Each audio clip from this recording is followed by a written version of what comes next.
cubriré. Crear. Aprender.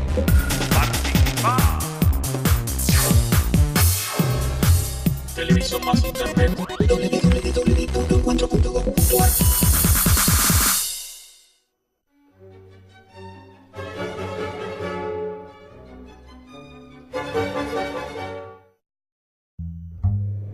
Este es un programa de filosofía por televisión. Ustedes se preguntaron por qué estamos aquí. Yo existo porque pienso. El hombre piensa. Es el lugar en el cual todos los saberes son pensados. Descartes es un héroe del pensamiento. Es difícil enfrentar las grandes Es un cuestiones. libro de Jean-Paul Sartre, Crítica de la razón de Hegel. Esta es la historia de la filosofía de Hegel. La filosofía es la totalidad de lo real, porque piensa. La totalidad de lo real. Encuentro 3. Derivaciones de Nietzsche. Perder la razón. ¿Cuál es el origen del malestar en la cultura? La historia es racional.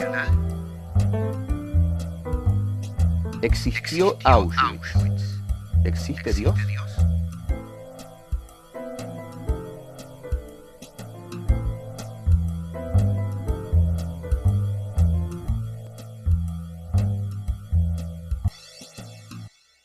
Estábamos en Nietzsche, y estuvimos largamente en Nietzsche, y esa negación del mundo suprasensible que hace Nietzsche lo lleva a la valorización del mundo de lo sensible. La valorización del mundo de lo sensible venía en Nietzsche de un estudio que había hecho en su primer libro, El origen de la tragedia, o El nacimiento de la tragedia, sobre el culto dionisíaco. El culto dionisíaco era aquel que daba, digamos, rienda libre, que liberaba los instintos a partir de la magia de la fiesta de la embriaguez. En esa liberación de los instintos, el hombre se atreve a algo realmente peligroso, perder la centralidad de su yo, perder la centralidad de su racionalidad y entregarse al mundo de lo instintual, de lo instintivo. Lo dionisíaco, de este modo, es toda una cultura a la que hay que atreverse, porque en ella lo que se gana es mucho, pero lo que se pierde también es mucho. Lo que se pierde es la razón. Y ustedes saben que esta frase de perder la razón es una de las frases que expresa la locura. Entonces, la fiesta dionisíaca es la fiesta de lo instintivo y la fiesta del sofocamiento de la razón. ¿A dónde vamos luego de esto? Por supuesto, el que ha tomado de aquí a manos llenas es el maestro vienés, o sea, Sigmund Freud, que es este señor, no sé si ustedes lo ven bien, es el maestro vienés, es el señor cuya frase fundamental para mí es un cigarro a veces es un cigarro, cosa que debemos entenderla muy bien porque, bueno, del psicoanálisis no vamos a hablar mucho, aparte les confieso, yo conozco el psicoanálisis más desde el diván que desde los libros, pero Sigmund Freud abrevó profundamente en el pensamiento de Nietzsche. Toda esta exaltación de lo instintivo a la cual el hombre accede a través de la festividad dionisíaca y de la embriaguez, es el hombre que se libera de todas las ataduras que la sociedad le ha puesto. La sociedad ha maniatado a los individuos para permitirles vivir en ella. Por ejemplo, si nosotros pensamos en el surgimiento del Estado moderno, en Hobbes, en el texto de Hobbes, el Leviatán, ahí todos los integrantes de lo anterior al Leviatán, del mundo anterior a la constitución del Estado, vivían en un estado de guerra permanente y en el cual, en ese estado de guerra permanente, Hobbes define como guerra de todos contra todos, y el hombre es el lobo del hombre, homo homini lupus. Como el hombre sabe que es el lobo del hombre, le entrega al Estado su voluntad. Entonces, el contrato consiste en que para evitar la guerra de todos contra todos, todos le entregan al Estado la decisión sobre todos. Así se establece el contrato entre el Estado y sus miembros a través del Estado hobbesiano. Pero ese Estado burgués que Hobbes delinea nace justamente sometiendo, sofocando, maniatando a los hombres, porque si se los deja sueltos, se matan entre ellos.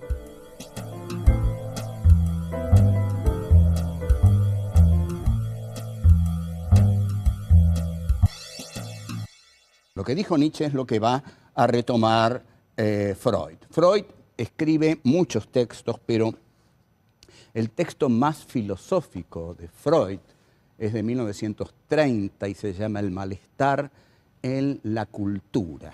¿Qué es esto de la palabra malestar? Pero antes, otra cosa. 1930, faltan 3 años para que Hitler sea canciller del Reich. O sea, son tiempos oscuros, tiempos, digamos, interesantes, según la maldición china. No sé si ustedes saben que hay una maldición china y que es la peor de las maldiciones chinas y que consiste en decirle a uno, ojalá vivas tiempos interesantes. En la Argentina hemos vivido demasiados tiempos interesantes, es hora de que vivamos tiempos un poco aburridos, pero los tiempos interesantes son los tiempos más terribles, más agitados, más macabros de la historia. Esa era una historicidad muy interesante la que estaba viviendo Freud, era el fin de la República de Weimar, era el fin de Hindenburg, era el ascenso de Hitler al poder en 1933, y ahí, en medio de ese marco indudablemente pesimista, es que Freud escribe El malestar en la cultura. Y este malestar es el siguiente: la cultura, para poder realizarse, tiene que sofocar los instintos primarios, primitivos, esenciales del hombre. Los instintos que naturalmente surgen del hombre, la sociedad los tiene que sofocar, los tiene que maniatar para poder construir la cultura. Entonces, la cultura vive en perpetuo malestar, va a decir Freud, porque la condición de posibilidad de que exista una cultura es que los hombres sofoquen, aten, sujeten sus instintos más primarios, aquellos que harían de ellos precisamente las bestias feroces, las aves de rapiña que Nietzsche tanto admiraba. Para el hombre de la cultura que describe Freud, el dionisismo nietzscheano está sujetado, atado, sofocado. Usted no va a ir a ningún festín dionisíaco. Usted se queda en su casa, va a trabajar, y esto es la cultura. La cultura se hace así. Entonces, la cultura, dice Freud, se basa en la represión. Todos tenemos que reprimir nuestros instintos para que la cultura pueda realizarse. Se basa en el sofocamiento, y hay un instinto que sobre todo es el que va a decir Freud, es el que hay que reprimir, y es el instinto sexual. El instinto sexual es el instinto fundamental que el hombre tiene que reprimir. Ahora bien, todo esto no es algo que no tenga consecuencias. Reprimir todo esto genera la neurosis. O sea, el hombre de la cultura es un neurótico, porque ha reprimido en él sus instintos fundamentales y sobre todo el principal de ellos, el instinto sexual. Marx y Freud y Nietzsche van a ser los que más van a cuestionar ese cogito cartesiano que vimos al comienzo de nuestros encuentros. Porque ustedes observen que Freud aquí va a decir, ¿Qué cogito cartesiano? ¿De qué pensamiento me está hablando Descartes? Si lo que yo veo es que ese pensamiento hecho razón y hecho sociedad burguesa, lo que hace es maniatar a los hombres hasta sofocar y eliminar en ellos sus instintos primarios, los más ricos, los que harían de ellos seres plenos, vitales, saludables, entregados a la gloria de la vida. Por el contrario, están sometidos al malestar de la cultura, a la vida gris de la cultura. Es decir, matan en ellos lo más exaltado, primario y valioso que podrían tener. Si los hombres, librados a sus propios instintos, se matan entre sí, hay que imponerles la cultura para que puedan vivir juntos. Pero al vivir juntos significa este sofocamiento de sus instintos.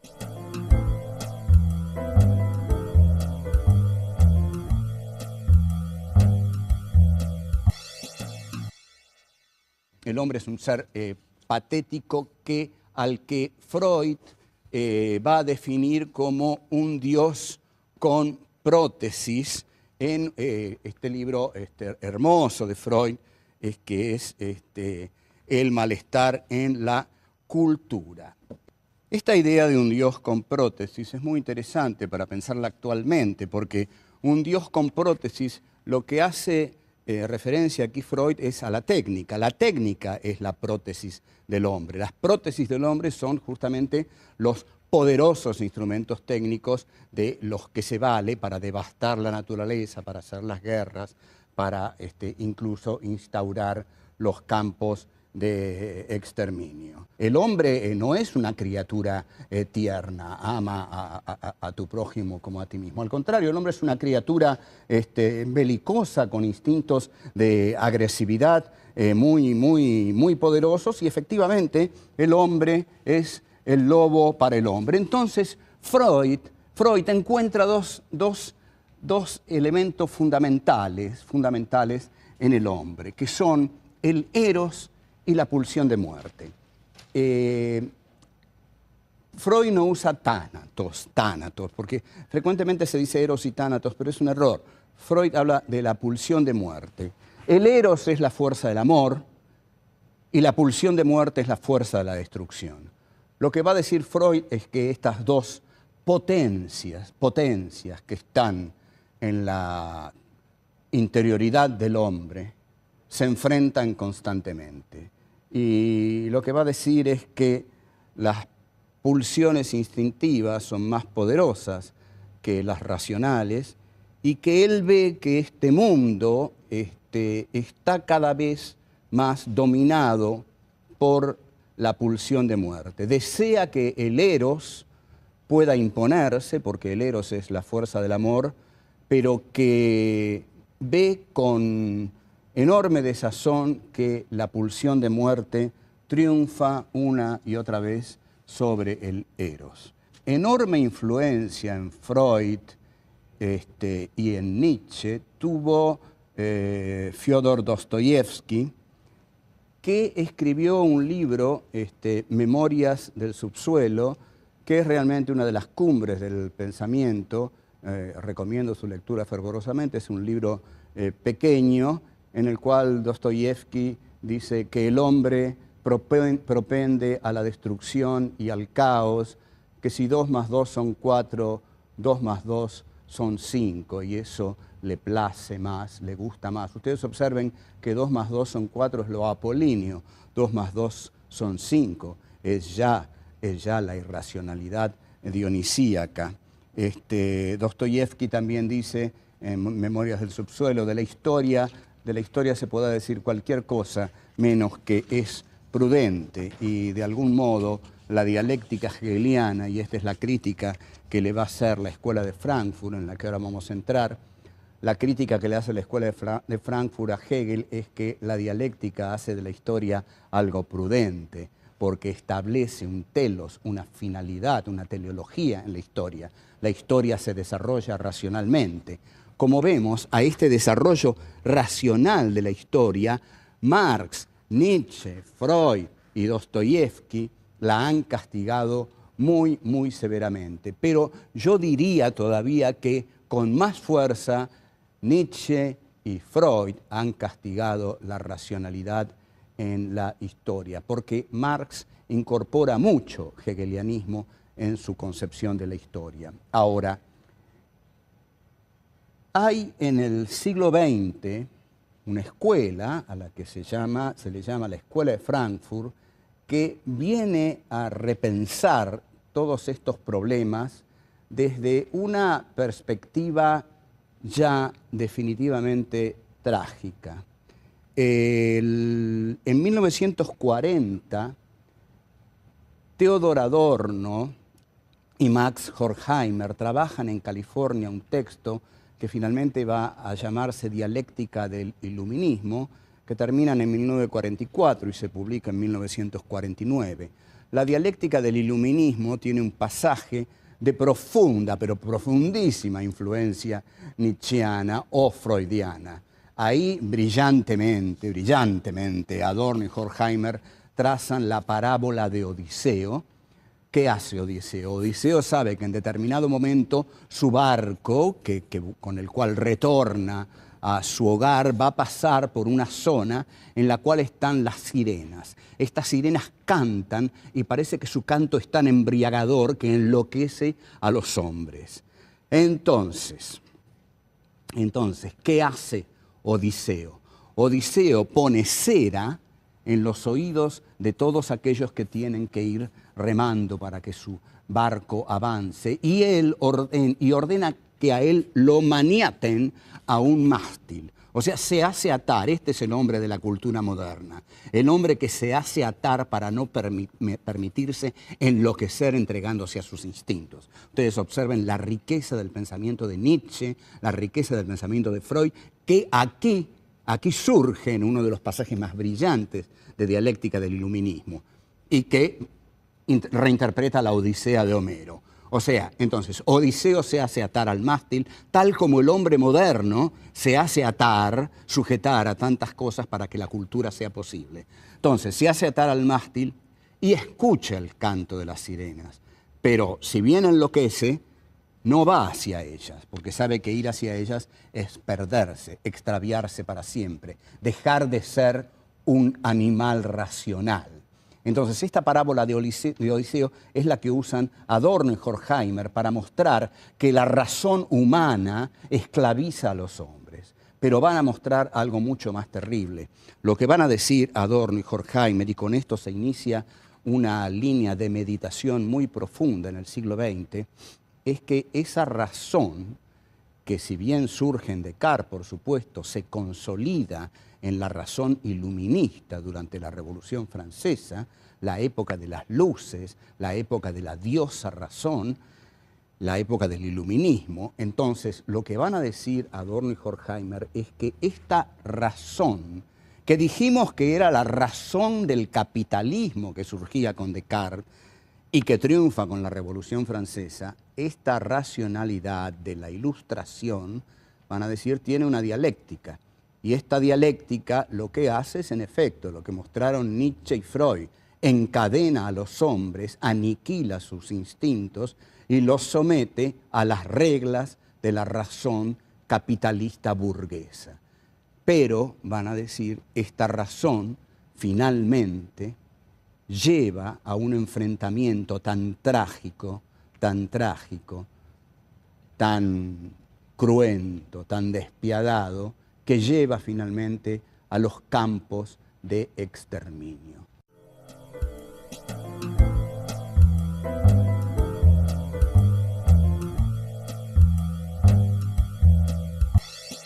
Adorno y Horkheimer van a decir que esta razón iluminista a donde finalmente conduce es a la utilización de la razón para la masacre masiva. La masacre masiva generalmente se cree que se hace en medio de la pasión, de la pasionalidad, del odio, pero no es así.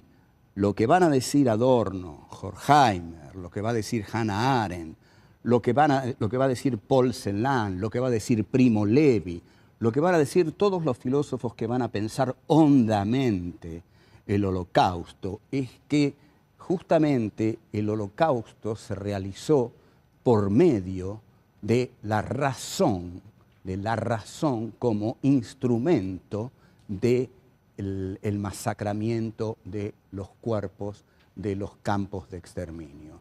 O sea que en los campos de exterminio lo que se explicita ahí es la racionalidad de la muerte, Y Primo Levi, que es un sobreviviente de Auschwitz, que es un extraordinario escritor, que escribió 2 libros maravillosos, Los hundidos y los salvados, y Si esto es un hombre, tiene una frase muy importante que dice: existe Auschwitz, no existe Dios.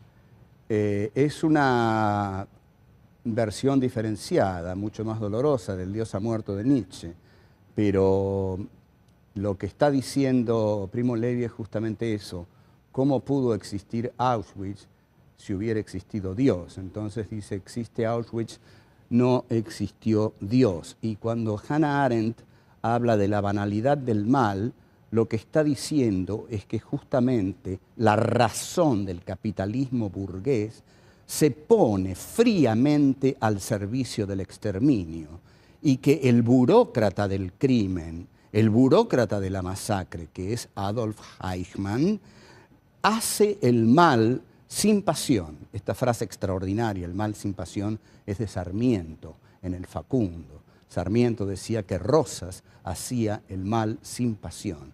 Sarmiento era tan genial que fue capaz de anticiparse a este concepto de Hannah Arendt. Entonces, lo que va a decir Hannah Arendt en Eichmann en Jerusalén, un ensayo sobre la banalidad del mal, es que el mal se hace burocráticamente, que se puede hacer el mal burocráticamente. En la película excepcional de Stanley Kramer, Juicio en Nuremberg, un juez nazi le pregunta a uno de los ejecutores de los campos: ¿cómo fue posible hacer eso? ¿Cómo fue posible que ustedes mataran a millones de personas? Y el verdugo le dice: fue posible, ¿cómo no iba a ser posible? Lo difícil no era matarlos, lo difícil era desprenderse de los cadáveres. O sea, como vemos, lo difícil era una cuestión instrumental,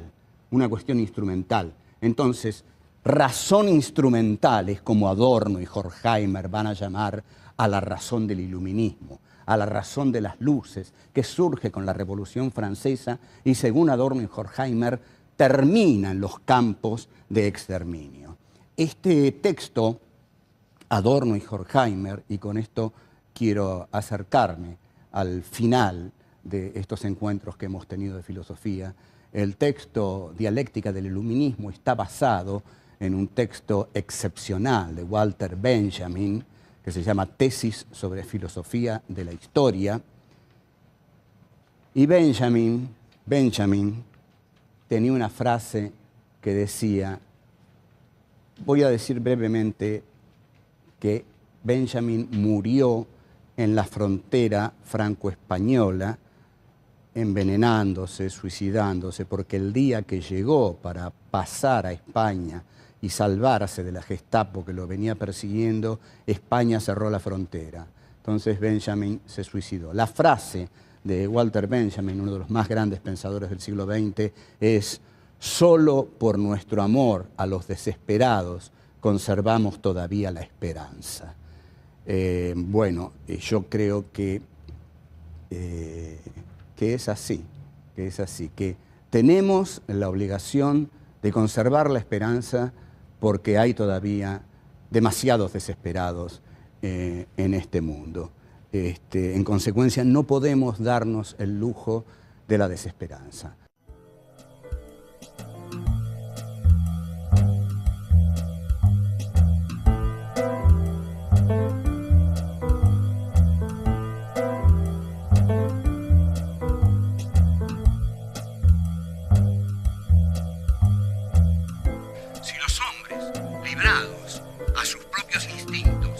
Matan entre sí, hay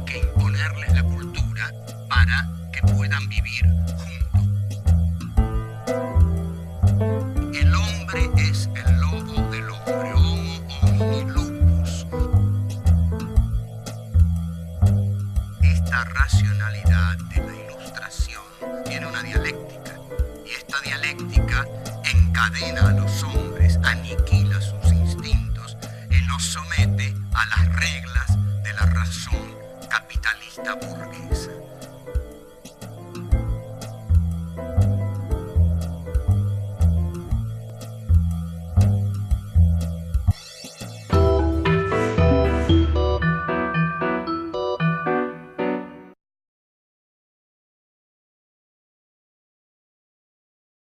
La filosofía es la totalidad de lo real, porque piensa. La totalidad de lo real. Encuentro 3. Derivaciones de Nietzsche. Perder la razón. ¿Cuál es el origen del malestar en la cultura? La historia es racional. ¿Existió Auschwitz? ¿Existe Dios?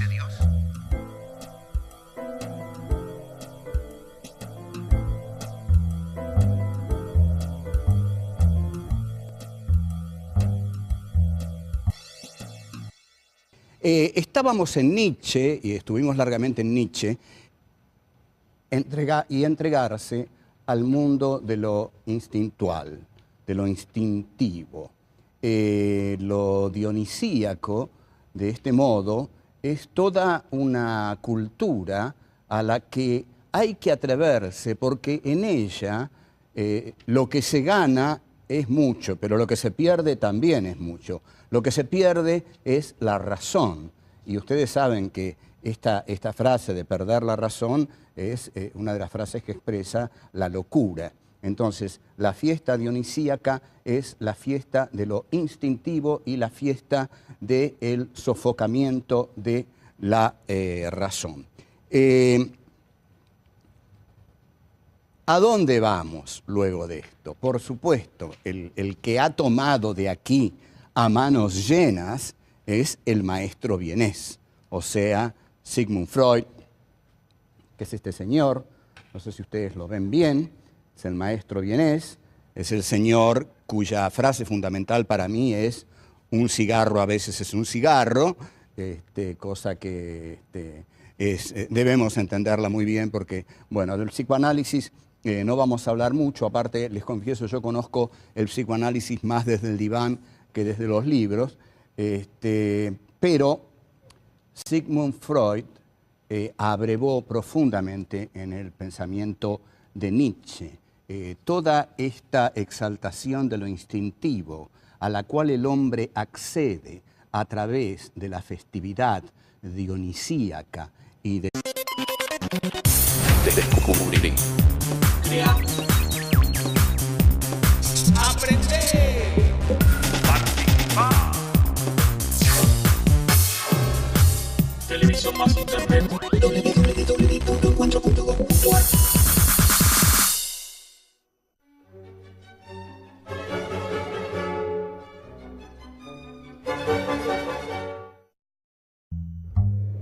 Este es un programa de filosofía por televisión. Ustedes se preguntaron por qué estamos aquí. Yo existo porque pienso. El hombre piensa. Es el lugar en el cual todos los saberes son pensados. Descartes es un héroe del pensamiento. Es difícil enfrentar las grandes Es un cuestiones. libro de Jean-Paul Sartre, Crítica de la razón de Hegel. Esta es la historia de la filosofía de Hegel. Y esa negación del mundo suprasensible que hace Nietzsche lo lleva a la valorización del mundo de lo sensible. La valorización del mundo de lo sensible venía en Nietzsche de un estudio que había hecho en su primer libro, El origen de la tragedia, o El nacimiento de la tragedia, sobre el culto dionisíaco. El culto dionisíaco era aquel que daba, digamos, rienda libre, que liberaba los instintos a partir de la magia de la fiesta de la embriaguez. En esa liberación de los instintos, el hombre se atreve a algo realmente peligroso, perder la centralidad de su yo, perder la centralidad de su racionalidad